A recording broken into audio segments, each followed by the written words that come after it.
Welcome to విఎస్బీ media. నేను మీ సురేష్. ఇక దినపత్రికల్లో వచ్చిన ప్రధాన వార్తల హెడ్లైన్స్ అయితే ఇప్పుడు మనం చూద్దాం. ముందుగా ఈనాడులో ఈరోజు బ్యానర్ వార్తగా విద్యుత్ కోతలకు సంబంధించినటువంటి వార్తను అయితే ప్రధానంగా రాశారు. పట్టణాల్లోనూ కోతలు, రాష్ట్రంలో 253 ఫీడర్లో సమస్యలు, గంటల తరబడి నిలిచిన విద్యుత్ సరఫరా, ఒక్కపోతతో ప్రజల ఇక్కట్లు, సాంకేతిక కారణాల వల్లే అంటున్న డిస్కాంలు. 10వ తరగతి లోపు 16.29% మంది మానేశారు. రాష్ట్రంలో 11,000కు చేరిన ఏకోపాధ్యాయ బడులు, 22,000కు పైగా బడుల్లో 50 మంది కంటే తక్కువ పిల్లలు. గతేడాది 46 పాఠశాలలో ఒక్క విద్యార్థి చేరలేదు. డైట్లలో 60 అధ్యాపక పోస్టుల ఖాళీ. SSA PAB మినిట్స్లో కేంద్రం వెల్లడి అంటూ వార్తనైతే ఇచ్చారు. ప్రభుత్వ పాఠశాలలో ఉన్నటువంటి సమస్యల గురించి అయితే ఈ వార్త ఉంది.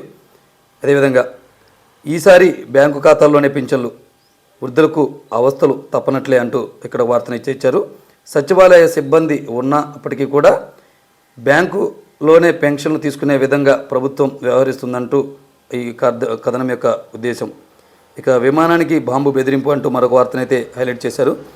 అత్యవసర ద్వారం ద్వారా ప్రయాణికుల దించివేత. ఇక అదేవిధంగా ఒకే కుటుంబం 110 మంది ఓటర్లు, బీహార్లో రాజకీయ పార్టీలను ఆకర్షిస్తున్న చందేల్ నివాస్ అంటూ మరొక వార్త. కాటేస్తున్న కలుషిత జలం అంటూ మరొక వార్తనైతే హైలైట్ చేశారు. నగరాల్లో భయం. నిన్న గుంటూరు, నేడు విజయవాడ.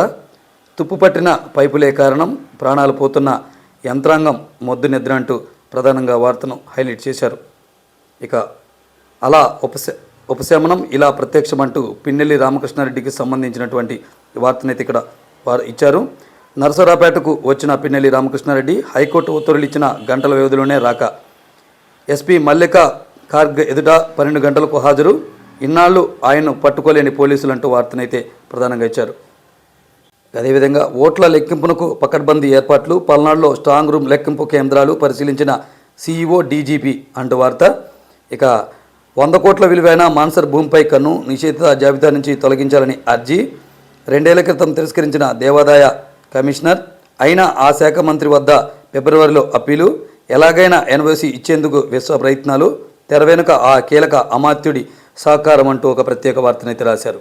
ఆంధ్రజ్యోతి మనం చూసినట్లయితే నిప్పుల కుంపటిల రాష్ట్రం, ఉక్కపోత, వేడి, వడగాల్పులతో జనం విలువల, మరో 4-5 రోజులు ఇంతే. దేశంలో అత్యధికంగా రాజస్థాన్లో 50.5 డిగ్రీల ఎండ నమోదు అంటూ వార్తనైతే ఇచ్చారు.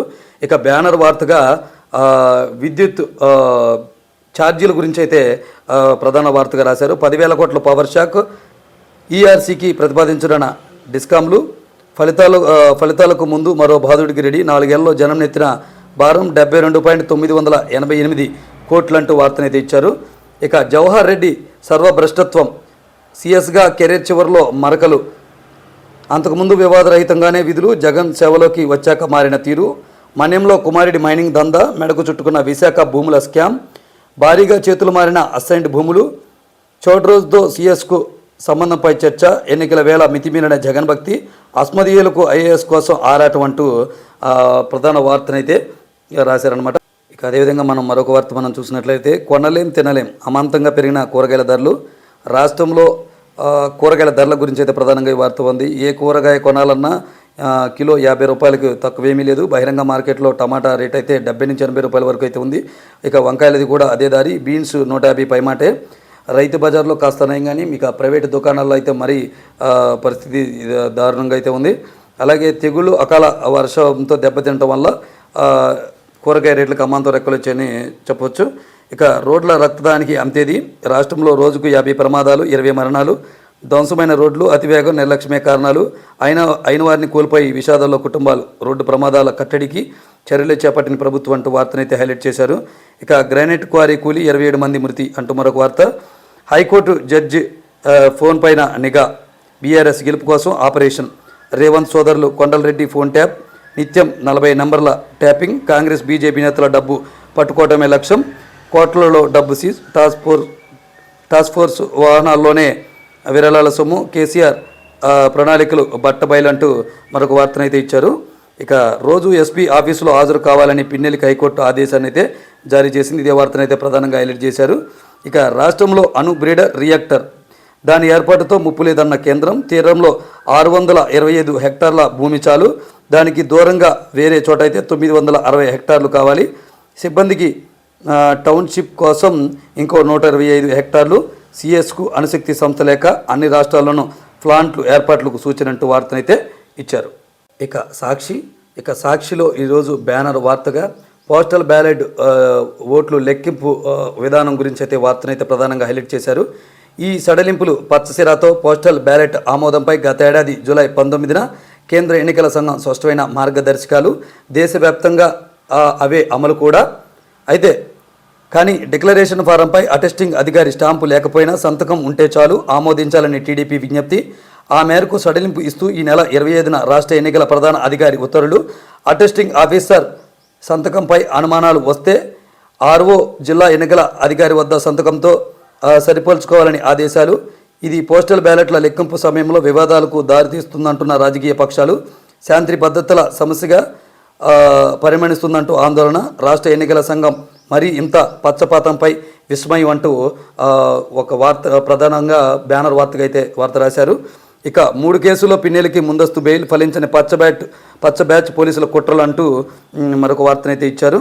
ఇక పిల్లల మార్కులు నేరుగా తల్లిదండ్రులకే వారి మార్కులను SMS రూపంలో విద్యార్థుల తల్లిదండ్రులకు పంపిస్తారంటూ మరొక వార్తనైతే ఇక్కడ హైలైట్ చేశారు. వేగంగా BCG వ్యాక్సినేషన్ 3 నెలల్లో 20 లక్షల మందికి పంపిణీ లక్ష్యం. తొలి 2 వారాల్లోనే 16.98% వ్యాక్సినేషన్ పూర్తి. 6 వర్గాలకు చెందిన హై రిస్క్ వ్యక్తులకు టీకా వేస్తున్న వైద్య శాఖ. టీబీ రహిత ఆంధ్రప్రదేశ్ దిశగా అడుగులు. టీబీకి సంబంధించినటువంటి వ్యాక్సిన్ను త్వరగా అతివేగంగా వేస్తున్నామంటూ ఇప్పటి వరకు పూర్తయినటువంటి వ్యాక్సినేషన్ గురించి అయితే కథనాన్ని రాశారు. ఇక రోహిణి తీవ్రత లేనట్టే 3 రోజులు స్వల్పంగా పెరగనున్న ఉష్ణోగ్రతలు, వడగల్పులకు ఆస్కారం లేదంటున్న IMD. గంటకు 30 నుంచి 40 కిలోమీటర్ల వేగంతో పశ్చిమ గాలులు అంటూ వాతావరణ శాఖ తెలిపింది. ఇక వజ్రాన్వేషణ. కర్నూలు, అనంతపురం జిల్లాల సరిహద్దులో పొలాల వైపు అన్వేషకుల పరుగులు. ఈ సీజన్లో ఇప్పటికే 9 వజ్రాలు లభ్యం. ఏటా 40 నుంచి 50 వజ్రాలు లభ్యమవుతున్న వైనం. తమ పొలంలోకి రావద్దని విజ్ఞప్తి బోర్డులు పెడుతున్న రైతులు. ఆఫ్రికా తరహాలో ప్రభుత్వమే వజ్రాలు కొనుగోలు చేస్తే మేలంటున్న వజ్రాన్వేషకులు అంటూ వార్తనైతే ప్రధానంగా రాశారు. ఇక ఇవి ఈరోజు దినపత్రికలలోని ప్రధాన వార్తలు.